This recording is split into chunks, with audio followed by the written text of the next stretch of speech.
filmlar, video filmlar, video roliklarni ishlashda bir tarixiy holatlarga yaxshi e'tibor berish kerak. Bitta shu filmni ko'rdim, video rolikni ham ko'rdim. 1941-yil, endi urush boshlangan payt. Hamma yigitlar frontga ketyapti. Bitta yigitni olishmabdi. Chunki u cho'loq ekan, oqsoqlanib yurar ekan. Yalinib yolvorsa ham yo'q, seni olmaymiz deb olmabdi. Shunda yigit dodlab yig'laydi. Endi menga hech kim qizini bermaydi. Xuddi mana shu joyga e'tibor beramiz. 1941-yilda harbiy xizmatga bormagan yigitlarga qizlarini bermaslik bormidi? 1939-yildan boshlab turkistonliklarni, ya'ni bizning yurtdoshlarimizni harbiy xizmatga olish boshlangan. Ungacha ishonchsiz hisoblanib harbiy xizmatga olishmagan. Endi 1941-yilga kelganda yigit armiyaga borganmi yo'qmi degan bir tushuncha yo'q edi. Bu narsa o'sha 20-asrning 50-yillaridan 80-yillarigacha jami 30 yil davom etgan. Bu unaqangi udum. Keyin mana yo'qolib ham ketdi.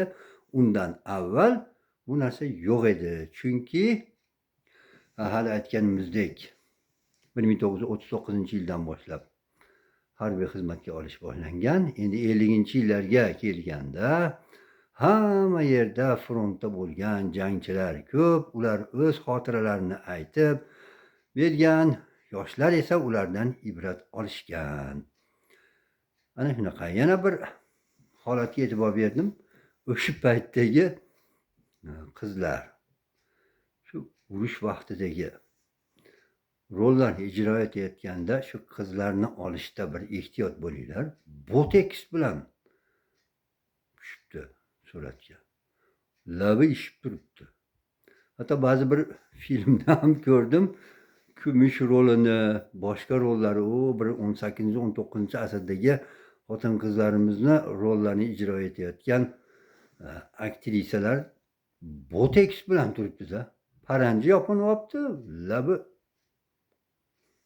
o'rdadi bundan ko'ra chiroyliroq.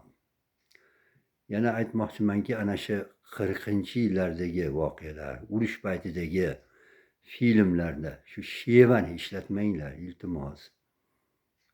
Uyat bo'ladi.